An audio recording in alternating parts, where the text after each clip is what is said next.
Bonjour à tous et bienvenue sur boursicoté.com pour cette nouvelle analyse technique des principales matières premières. Et donc la semaine dernière, nous avions une tentative de sortie ici à la hausse de cette phase de consolidation.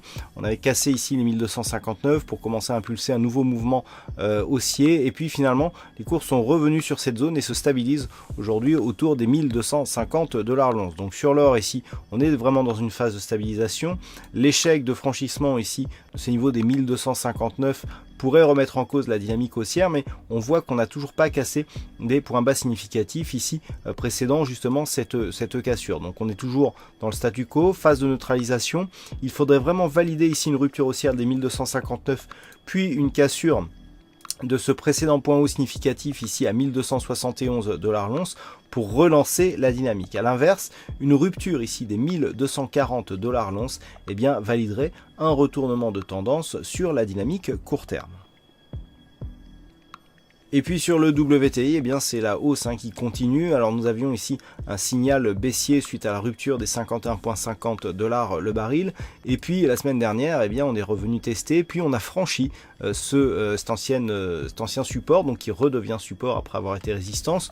On a testé à de multiples reprises avec la moyenne mobile 20 exponentielle, et donc on confirme ici avec de nouveaux points hauts significatifs sur la tendance très court terme.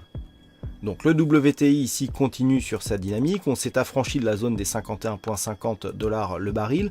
Maintenant, le prochain test se fera ici sur la zone des 54,80 $ le baril. Jusque là, nous sommes toujours dans une phase de neutralisation moyen terme.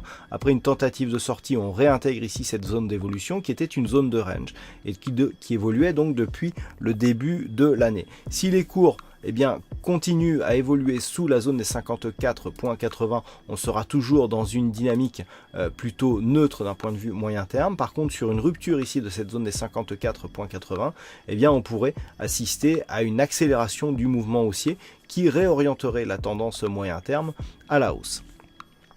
Voilà ce que l'on peut dire donc sur ces analyses techniques des principales matières premières. Passez une bonne soirée, bonne chance dans vos prochains trades. On se retrouve dès demain pour d'autres analyses techniques toujours sur le site boursicoté.com.